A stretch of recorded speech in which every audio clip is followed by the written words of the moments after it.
Terima kasih kehadirannya hari ini. Selamat berjumpa kembali. Hari ini adalah hari keempat ya, Kamis ya. Baik, untuk mengawali kegiatan kita, silakan satu orang memimpin kita dalam doa. Teman-teman, sebelum kita belajar, marilah kita bersama berdoa. Saya pimpin kita dalam doa agama Kristen. Mari kita berdoa. Terima kasih Tuhan karena Engkau telah menyertai kehidupan kami sehingga pada hari ini kami bisa berkumpul kembali untuk belajar di sekolah. Kiranya Tuhan memberkati pelajaran kami agar pelajaran kami berjalan dengan baik dari awal sampai akhirnya nanti. Di dalam nama Tuhan Yesus kami berdoa. Amin. Baik, Bapak akan mengecek kehadiran dari anak-anak sekalian. Yang pertama Aditya,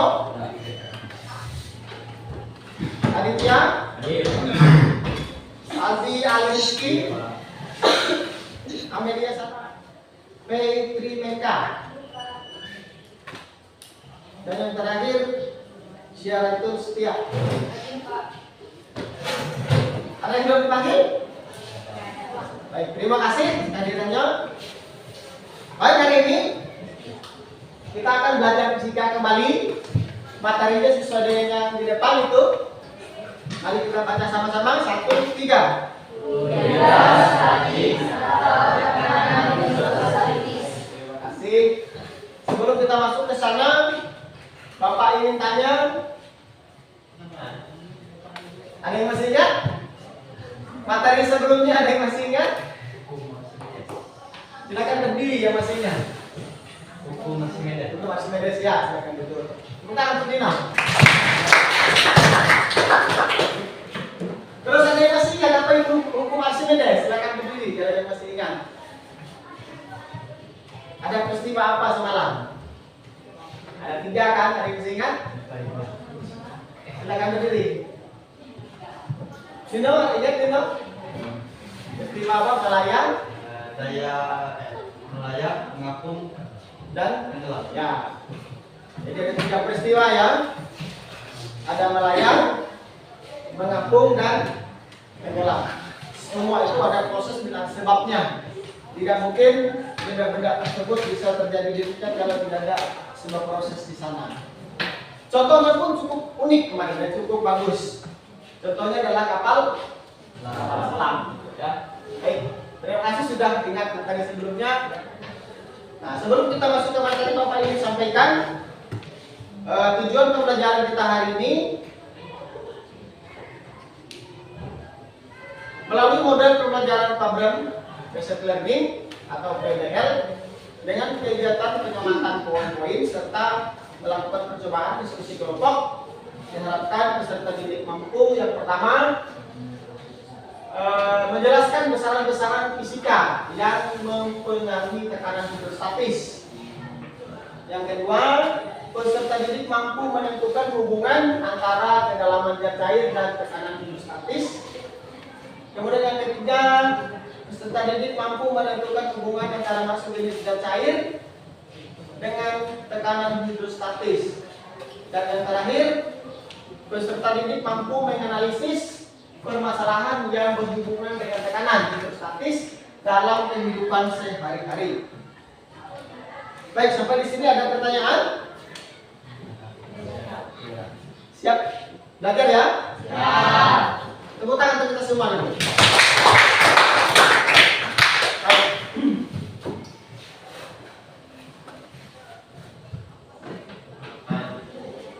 Perhatikan gambar di depan, Bapak menanyakan gambar.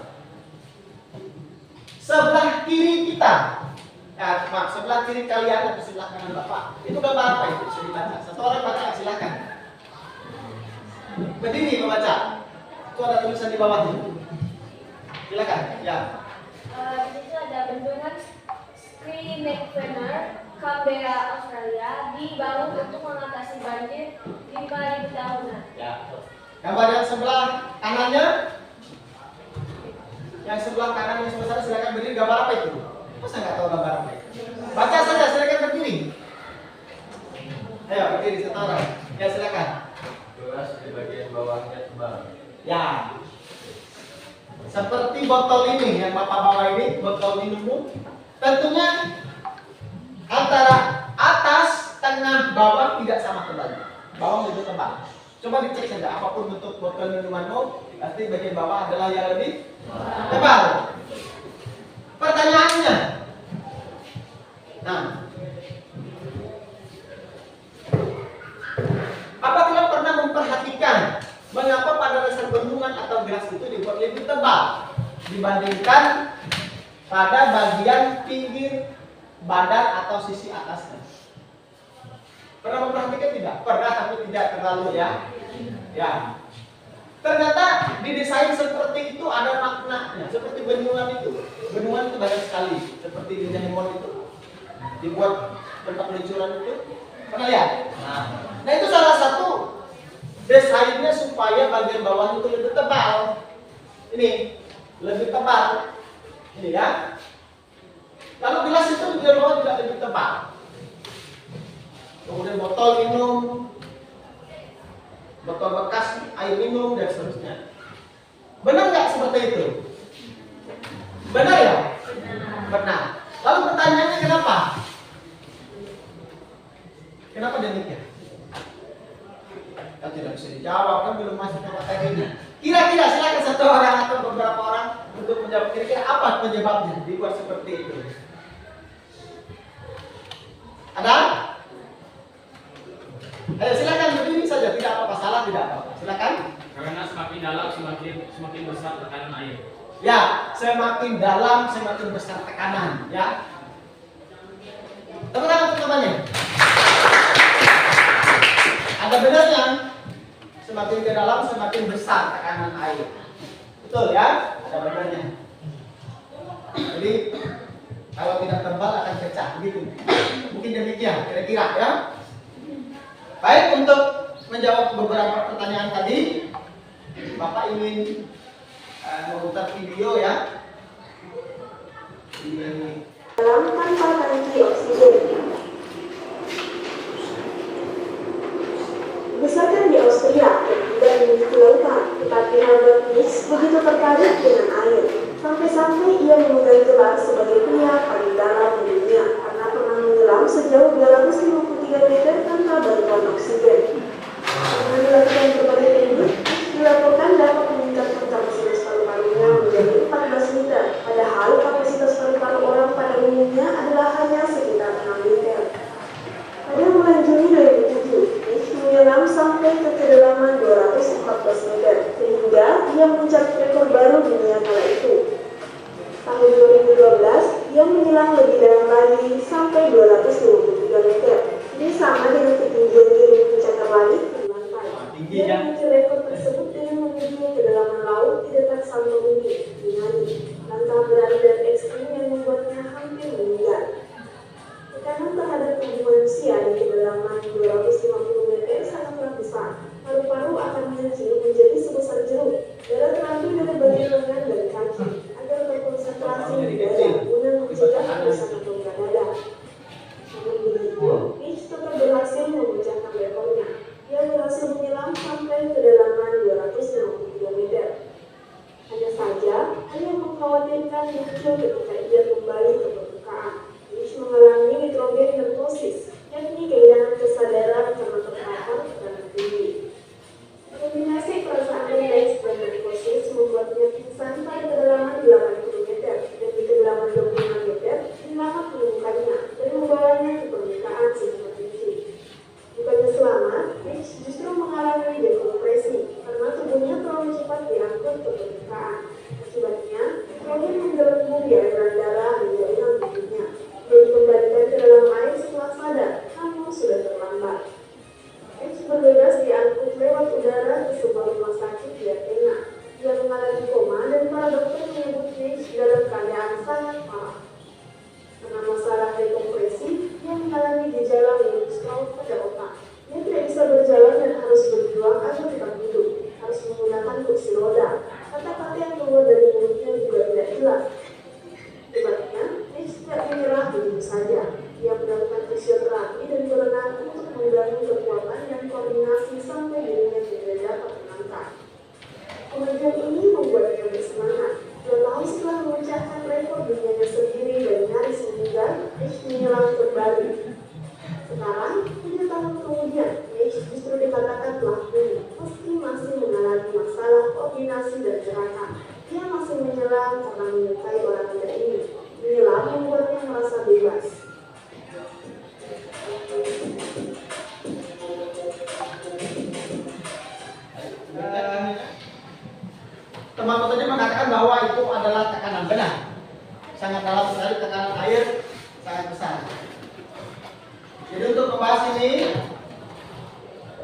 akan membagi kalian dalam beberapa kelompok.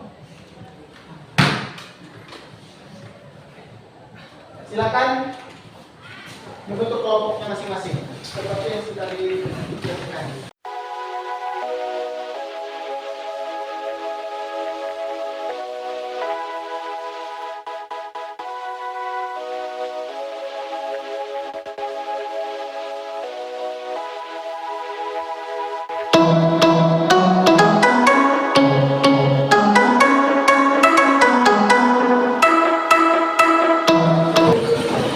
Silakan satu orang mengambil depan. Satu orang saja.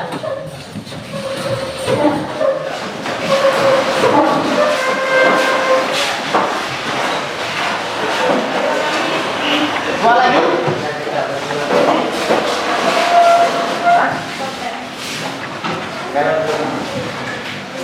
Video yang ada di sana silakan dilihat untuk menjawab pertanyaan di sini. Jadi prakteknya ada di sana.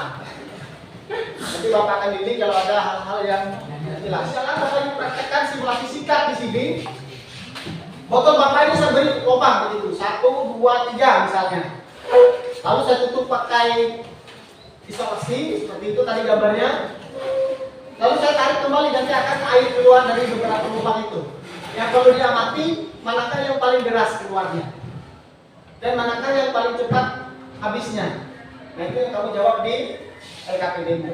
Dilihat di YouTube percobaannya. Silakan dimulai dari sekarang. Waktunya sekitar 25 menit atau 20 menit lah paling lama. Silakan bekerja.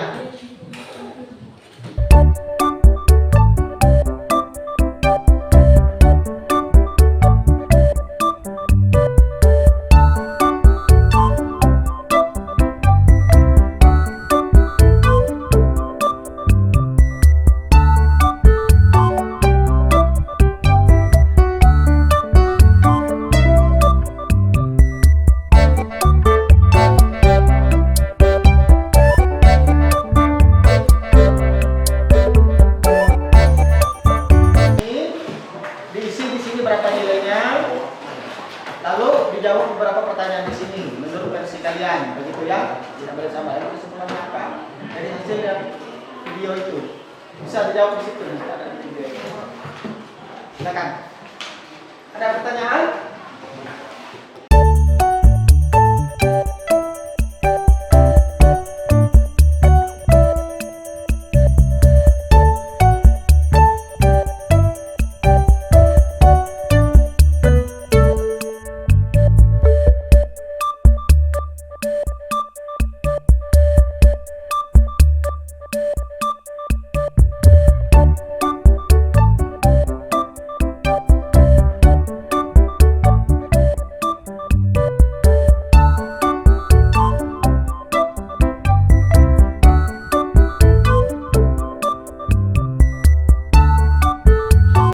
Yang maju persentase dan siapkan pertanyaan. Nanti ditentukan berapa penanya, dua cukup saja sedikit ya. 2 saja. Kelompok lain boleh bertanya. Silakan nanti. Silakan kepada kelompok 1. Pagi teman-teman. Selamat pagi Bapak. Baik, di sini kami dari kelompok 1 akan mempresentasikan hasil kerja kami, yaitu dengan saya sendiri Jono Gilbert, kawan saya.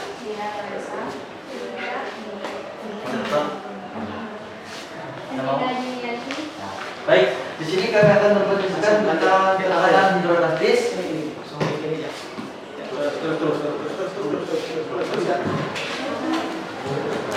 Untuk pertanyaannya, bagaimanakah kelajuan air tiap-tiap lubang? Kelajuan air dari masing-masing lubang adalah semakin rendah fungsi lubang, maka semakin deras air yang keluar dan sebaliknya. Nomor 2, apa hubungan kecepatan dengan tekanan hidrostatis dari percobaan ini? Semakin cepat air yang keluar, maka akan semakin besar tekanan hidrostatis.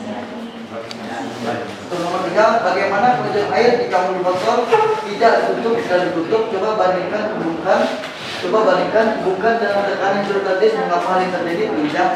Kelajuan air apabila mulut botol tidak ditutup, maka air akan cepat keluar tanpa hambatan Tetapi apabila mulut botol ditutup, maka kecepatan air akan mengalami hambatan karena pengaruh ruang udara dalam botol menjadi vakum. Nanti kesimpulan nanti setelah tanya jawab. Baik, jika ada teman-teman yang bertanya, kami persilakan dari 2 orang penanya. Silakan. Bertanya? Apa yang dimaksud dengan massa jenis zat? Baik, dari kelompok baik dari kelompok 2, massa jenis adalah besarnya massa zat setiap satuan volume. Untuk kesimpulan kami dari kelompok 1 ialah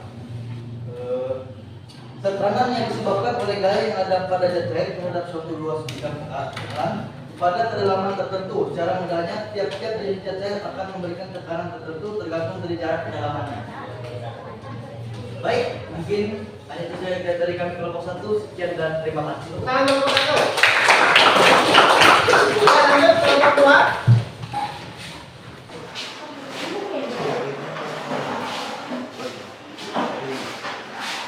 Selamat pagi semuanya. Pagi. Di sini kami akan mempresentasikan hasil kerja kelompok kami. Tapi terlebih dahulu perkenalkan nama saya yang rendah.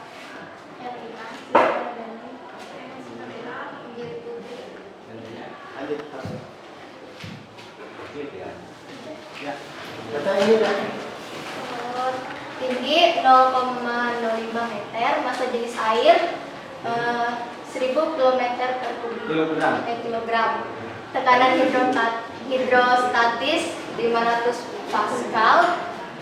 2. Sekarang kami membuka sesi tanya jawab. Kami hanya membuka 2 pertanyaan. Silakan.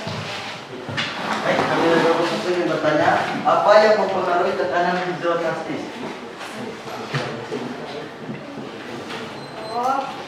Baik, saya akan menjawab pertanyaan dari Ibu. Tekanan hidrostatis dipengaruhi oleh massa jenis zat cair, percepatan gravitasi, dan kedalaman suatu benda dari permukaan zat cair. Ya. Satu lagi silakan kelompok yang lain. Ya. Saya Ibu Mega dari kelompok 4. Kenapa seorang penyelam harus menggunakan oksigen saat menyelam? Baik, saya akan menjawab pertanyaan dari PPT. Sebagai alat bantu pernapasan, karena manusia tidak mampu bertahan lama tanpa bernapas dalam air. Karena dalam air merupakan ruang yang hampa udara.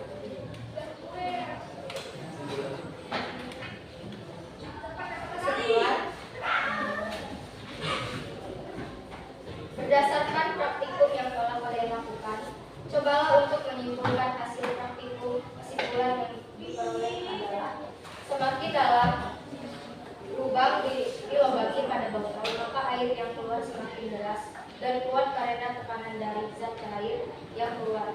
Sedangkan semakin pendek lubang pada botol yang dibuat deras, air yang keluar lebih kecil dan semakin kecil. Sekian presentasi dari kelompok kami. Kurang lebihnya kami persilakan. Tangan kelompok 2. Selamat pagi semuanya. Sini kami dari kelompok 3 akan mempresentasikan massa jenis air 1000 kg per meter kubik. Tekanan hidrostatis 2000 Pascal. Bagaimanakah kelajuan air tiap-tiap lubang?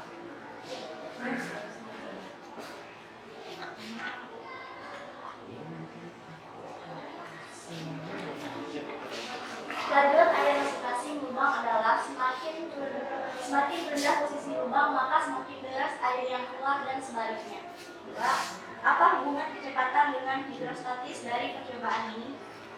Semakin cepat air yang keluar, maka akan semakin besar pula tekanan hidrostatisnya. 3. Dari kelompok 6 ini bertanya, apa yang mempengaruhi tekanan hidrostatis? Baiklah, saya akan menjawab. Tekanan hidrostatis dipengaruhi oleh jenis zat cair, percepatan gravitasi, dan kedalaman suatu benda dari permukaan zat cair. Bagaimanakah kelajuan air tiap-tiap lubang? Semburan lubang bawah lebih jauh dibandingkan lubang di atas. Hal ini disebabkan oleh tekanan pada zat cair atau dikenal dengan tekanan hidrostatis. Yang kedua, apa hubungan kecepatan dengan tekanan hidrostatis dari percobaan ini? Tekanan hidrostatis dipengaruhi oleh kedalaman semakin dalam maka semakin besar pula tekanan hidrostatisnya. Sehingga dari kelompok bertani bertanya, apa manfaat melakukan hubungan? Jadi ulang.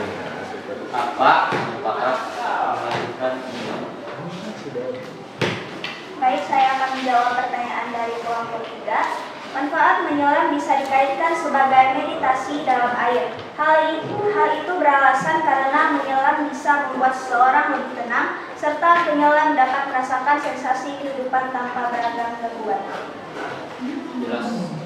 Apabila mengambil kesimpulan, berdasarkan praktikum yang telah kalian lakukan, cobalah untuk menyimpulkan hasil praktikum. Kesimpulan yang diperoleh adalah semakin dalam lubang pada botol, maka air yang keluar semakin deras dan lebih kuat karena tekanan dari zat cair yang keluar.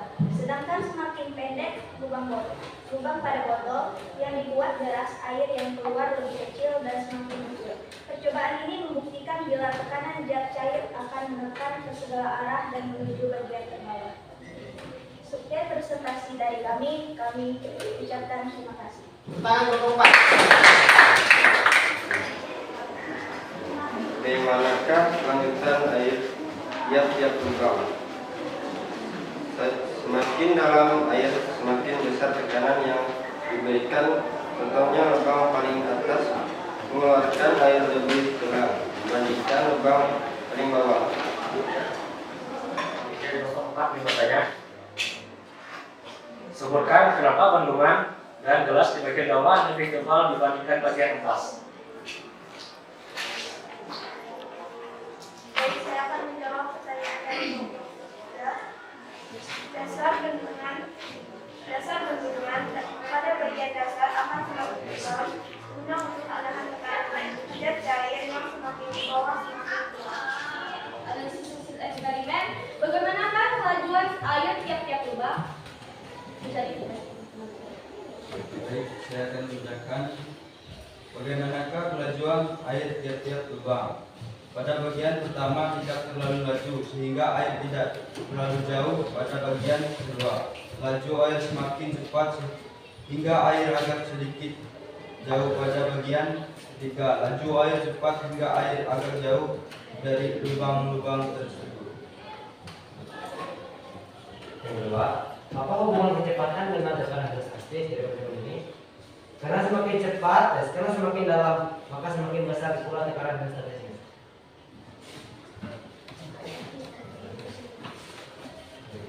Yang ketiga, bagaimana pelajaran air jika botol tidak ditutup dan ditutup? Coba bandingkan dengan tekanan hidrostatis, mengapa hal ini terjadi? Di sini kami akan membuka dua penanya. Baik, saya dari kelompok 5 ini bertanya, apa yang dirasakan saat menyelam pada kedalaman tertentu? Ya. Bisa dilakukan. Apa yang dirasakan pada saat menyelam pada kedalaman tertentu? Baik, kami akan menjawab.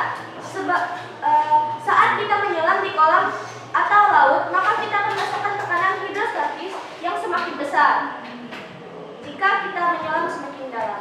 Baik, jelas. Ya. Presentasi yang luar biasa. Aplaus untuk kita semua. Ternyata yang kita lakukan itu apa namanya? Erat kaitannya dalam kehidupan kita sehari-hari. Benar ya? Nah, Jadi fisika itu unik, menarik, karena kejadiannya sering terjadi dalam kehidupan kita sehari-hari. Baik, Bapak akan jelaskan. Nah, itu tekanan hidrostatis tadi ada beberapa yang tidak bisa menyebutkan secara jelas. Hidrostatis. Ya. Nah, adalah tekanan yang diberikan oleh air ke semua arah pada titik ukur manapun akibat adanya gaya gravitasi. Nah, jadi kenapa semakin bawah itu semakin kuat tekanan itu karena oleh pengaruh gravitasi bumi. gravitasi bumi itu menarik semua komponen yang ada di dalam di kulit bumi ke bawah, ya. Berikutnya, apa hubungannya tekanan hidrostatis dengan orang menyelam? Ada yang bisa menjawab, silakan. Tadi beberapa clue sudah dijawab oleh beberapa kelompok. Tentunya memiliki hubungan itu pasti. Bukan hanya si dia saja yang memiliki hubungan, tapi menyelam juga ada hubungan. Ya kan? Hubungannya apa? Ternyata ini. Nah, akibat gaya gravitasi, berat partikel air akan menekan partikel di bawahnya. Dan tidak baik. Kalau sudah, Bapak akan berikan tugas untuk dikerjakan di rumah.